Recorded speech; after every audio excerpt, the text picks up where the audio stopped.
Hello दोस्तों, मेरा नाम है गायत्री।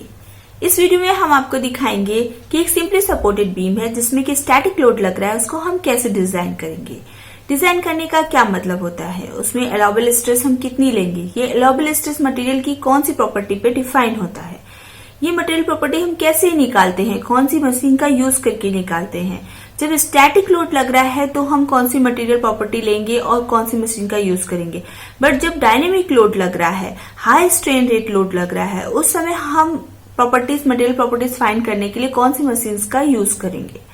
इस वीडियो को बनाने का मेन पर्पस यही था कि इससे पहले मैंने जो एक वीडियो बनाया है कि जॉनसन कुक मटेरियल मॉडल क्या होता है, तो उसमें हमने ये दिखाया कि वो कपल्ड इफेक्ट दिखा रहा है स्ट्रेन रेट और टेम्परेचर का। उस समय हम क्या मटेरियल प्रॉपर्टीज लेते हैं और वो मटेरियल प्रॉपर्टीज कैसे किस मशीन से डिफाइन करते हैं, जो कि हम लोग सिमुलेशन में यूज करते हैं। तो हमें एक ऐसा मटेरियल मॉडल चाहिए होता है जिसमें हम कपल्ड इफेक्ट दिखा सकें।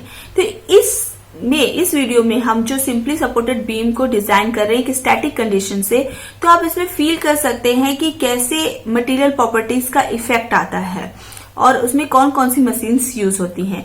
तो चलिए फिर हम लोग डिजाइन करते हैं और इस बात को अच्छे से समझते हैं। तो ये एक सिंपली सपोर्टेड बीम है जिसमें बीच में एक लोड लग रहा है P, और इसका क्रॉस सेक्शन अगर हम निकालें तो वो कुछ इस तरह से सर्कुलर बीम है जिसका डाया सेंटर पे होके नहीं गया, जिसका डाया है D। ठीक है, तो अगर हम इसका बेंडिंग मोमेंट डायग्राम बनाएं तो bending moment, maximum bending moment कहां पर आएगा, मैक्सिमम बेंडिंग मोमेंट आएगा सेंटर पे। तो इसका अगर हम बेंडिंग मोमेंट डायग्राम बनाए तो वो कैसे दिखेगा। सबसे पहले हमें इसके रिएक्शंस फाइंड करनी होंगी। तो रिएक्शन R1 और सपोज रिएक्शन R2 है, तो R1 R2 बराबर होगा क्योंकि लोड P पे लग रहा है, सेंटर पे लग रहा है। अगर इसको हम ले A, B and C point, okay, तो B पॉइंट पे लोड लग रहा है और वो जो कि सेंटर पे है, L/2 इधर L/2 इधर, तो इसलिए रिएक्शन जो होगी वो बराबर होगी P/2 एंड P/2। तो जो इसका हम बेंडिंग मोमेंट डायग्राम बनाए अगर, तो मैक्सिमम बेंडिंग मोमेंट हमें सेंटर पे आएगा। तो वो कितना मैक्सिमम बेंडिंग मोमेंट कितना होगा, मैक्सिमम बेंडिंग मोमेंट जो कि सेंटर पे होगा वो होगा P/2 इंटू L/2। ये डिस्टेंस मोमेंट क्या, ये फोर्स लग रहा है और मोमेंट एट सेंटर B, तो फोर्स इंटू डिस्टेंस, डिस्टेंस कितनी है L/2, तो P/2 इंटू L/2, तो PL/4 मैक्सिमम बेंडिंग मोमेंट लग रहा है सेंटर पे। ठीक है, अभी हमें इसका सेक्शन मॉडुलस कितना होगा, तो सेक्शन मॉडुलस Z है और इस बीम का जो कि सर्कुलर है तो इसका सेक्शन मॉडुलस होगा Z = πd³/32। अब हमें अगर स्ट्रेस फाइंड करना है कि इसमें कितना बेंडिंग स्ट्रेस निकल रहा है, तो बेंडिंग स्ट्रेस होगा bending moment divided by section modulus. तो बेंडिंग मोमेंट कितना है PL/4 और इसमें डिवाइड करेंगे सेक्शन मॉडुलस πd³/32, तो ये वैल्यू आ जाएगी 8PL/πd³। सपोज ये वैल्यू 180 MPa है, हमने जो भी लोड और लेंथ वैल्यू ली, डायमीटर जो भी लिया, उससे हमें बेंडिंग स्ट्रेस 180 MPa आया है इस कंडीशन के लिए। तो क्या ये बीम सेफ है, तो वो हम कैसे फाइंड करेंगे। तो हम बोल रहे हैं कि ये जो हमने बीम यूज की है वो SS316 मटेरियल की बनी हुई है जिसका यील्ड स्ट्रेंथ ऑफ मटेरियल है 290 MPa। ये जो हम लोग यील्ड स्ट्रेंथ ऑफ मटेरियल निकाल रहे हैं वो हम एक स्टैटिक कंडीशन के लिए निकाल रहे हैं, और जो ये मटेरियल प्रॉपर्टी निकाली है वो हमने क्वासी स्टैटिक प्रोसेस से निकाली। इस कंडीशन में अगर हमें पता है कि यील्ड स्ट्रेस ऑफ मटेरियल 290 है और हम कुछ फैक्टर ऑफ सेफ्टी ले लें, तो हम बोलेंगे कि अलाउबल कितना करेंगे, कितना हम अलाउ करेंगे इस पर्टिकुलर बीम का जो कि SS316 से बनी हुई है, तो उसमें हम कितना अलाउ करेंगे, स्ट्रेस कहां तक स्ट्रेस हमारा जा सकता है। तो वो सपोज हमने फैक्टर ऑफ सेफ्टी ले ली है 1.5, तो ये बनेगा जाके 193.3 MPa। तो ये हमारा अलाउबल स्ट्रेस था कि हम यहां तक मैक्सिमम जा सकते हैं, और हमारा आ कितना रहा है 180 MPa, तो वो अलाउबल से कम ही है, तो हम कहेंगे हाँ ये बीम सेफ है। तो अभी ये property yield strength of material वो हम कैसे निकालते हैं, एक्चुअल कैसे क्या करते होंगे, तो वो मटेरियल प्रॉपर्टी हम फाइंड करते हैं। वो मटेरियल प्रॉपर्टी हम लोग यूटीएम मशीन से निकालते हैं, इसको बोलते हैं यूनिवर्सल टेंसाइल टेस्टिंग मशीन। तो इसका स्ट्रेन रेट जो होता है वो बहुत कम होता है, 10⁻⁻⁴ से 1 पर सेकेंड होता है। बहुत ही कम इसका स्ट्रेन रेट होता है, बहुत ही स्लो हम इसको ड्रैग कर रहे होते हैं। इसमें कुछ इस तरह का स्पेसिमेन होता है, ठीक है। इसको ऊपर भी एक फोर्स लग रहा है, नीचे भी फोर्स लग रहा है, तो इसमें टेंशन जनरेट हो रही है। ये जो टेंशन हो रही है वो बहुत ही स्लो हो रही है। जो हम लोग डेल्टा एफ लोड अप्लाई कर रहे हैं वो हम बहुत ही धीरे धीरे अप्लाई कर रहे हैं, इसलिए इसको क्वासीस्टैटिक प्रोसेस बोला जाता है। इसको हम रिवर्सिबल भी बोलते हैं, क्योंकि ये अप टू इलास्टिक लिमिट अपनी पोजीशन रिगेन करता है, क्योंकि इसको हम लोग इतना स्लो मूवमेंट करते हैं कि ये अपनी पोजीशन फिर से रिगेन करे, तो एक साइकिल सा कंप्लीट हो रहा है, तो उसको हम लोग रिवर्सिबल प्रोसेस कहते हैं। इसलिए इसको हम लोग क्वासीस्टैटिक प्रोसेस भी बोलते हैं। तो यहाँ पर जब हम इसको ग्राफ देखेंगे कि जैसे जैसे आप लोड बढ़ाते जा रहे हो वैसे वैसे स्ट्रेन वैल्यू बढ़ती जा रही है यहाँ तक, इस लिमिट तक। तो इस लिमिट तक ये इलास्टिक कंडीशन में है, यानी कि यहाँ पर अगर आप लोड रिमूव कर रहे हो तो ये अपनी पोजीशन रिगेन कर लेगी। तो यहाँ तक की वैल्यू, तो वो यहाँ तक का जो भी स्ट्रेस वैल्यू, यहाँ तक का जो भी आप लोड अप्लाई कर रहे हो वो आराम से वो सस्टेन कर सकती है। इसके बाद अगर आपने लोड बढ़ाया तो वो फिर प्लास्टिक रेंज में आ जाएगी। फिर अगर आप लोड हटाते भी हो तो भी इसका डिफॉर्मेशन हो जाएगा, परमानेंट डिफॉर्म हो जाएगी। यहां तक कि परमानेंट डिफॉर्म नहीं हो रही है। ये जो ग्राफ है वो engineering stress versus engineering strain का ग्राफ है।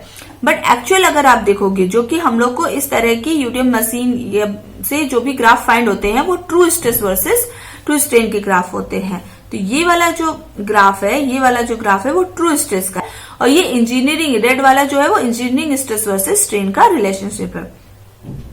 यहाँ पर अगर हम इंजीनियरिंग स्ट्रेस में देख रहे हैं तो यहाँ पर नेकिंग, यानी ये नेकिंग स्टार्ट हो रही है और इस कंडीशन में जाकर आपका ये फ्रैक्चर कर दे रहा है, जबकि आपका लोड घट रहा है।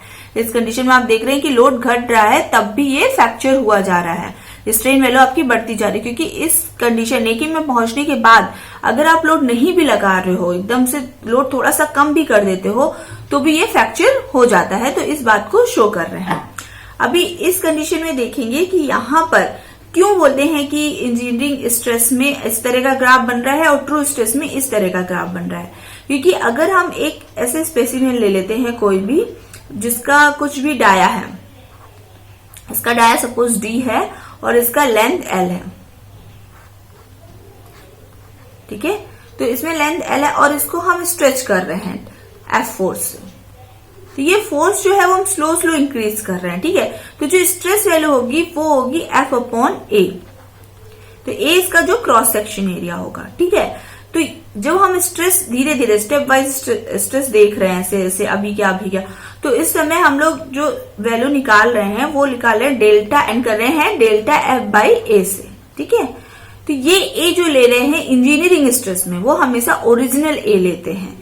तो ये जो एरिया होगा वो ओरिजिनल एरिया होगा, जो स्टार्टिंग में इसका जो भी एरिया था, क्रॉस सेक्शनल एरिया था, वही हमेशा हम रखते हैं जब भी हम लोड बढ़ाते जा रहे हैं। लोड को तो बढ़ाते जा रहे हैं लेकिन एरिया हम डिवीजन में वही रख रहे हैं।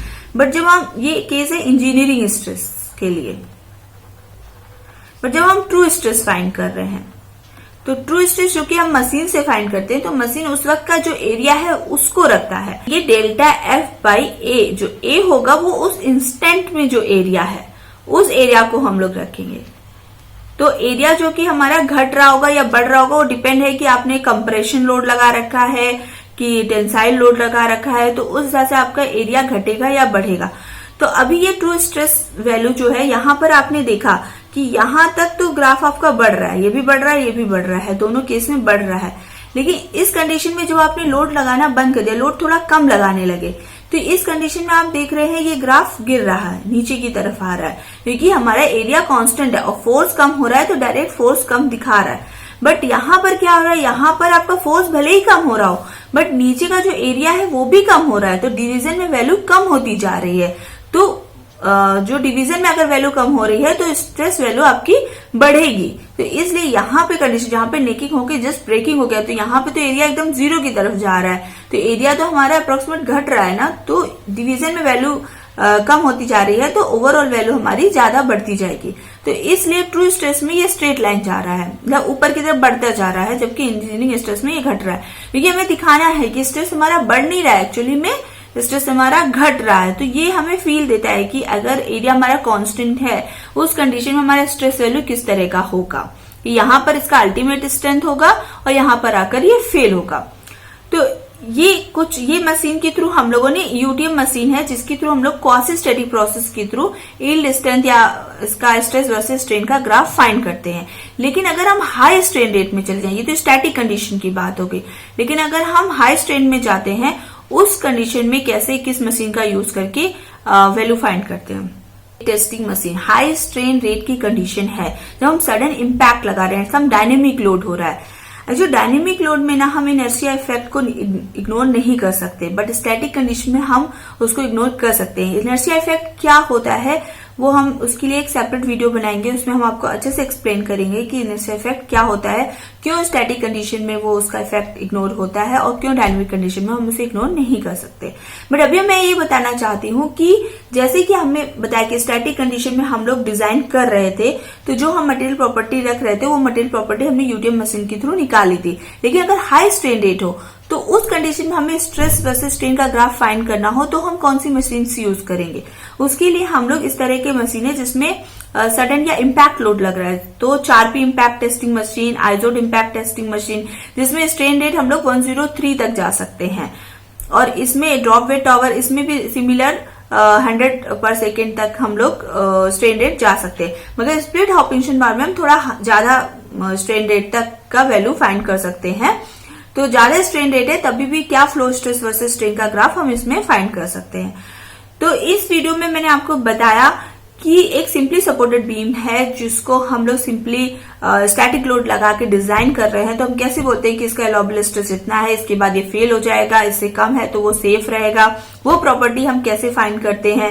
और अगर आपके पास हाई स्ट्रेन रेट है उस कंडीशन में आप स्ट्रेस वर्सेस स्ट्रेन का ग्राफ कैसे फाइंड करेंगे, कौन सी मशीन्स का यूज करेंगे, तो वो मैंने आपको इस वीडियो में क्लियर किया। अगर ये वीडियो आपके लिए हेल्पफुल रहा हो तो प्लीज लाइक और सब्सक्राइब करिएगा। और मैं इस तरह का और भी वीडियो बनाऊंगी अभी, क्योंकि उस वीडियो में मैं आपको ये बताने वाली हूँ कि इस तरह से स्ट्रेस स्ट्रेन ग्राफ हमने यहाँ से फाइंड कर लिए, बट उसके बाद हम जैसी पैरामीटर्स कैसे फाइंड करेंगे उन ग्राफ का यूज करके, वो मैं आपको नेक्स्ट वीडियो में एक्सप्लेन करूंगी। और तब तक के लिए थैंक यू वेरी मच।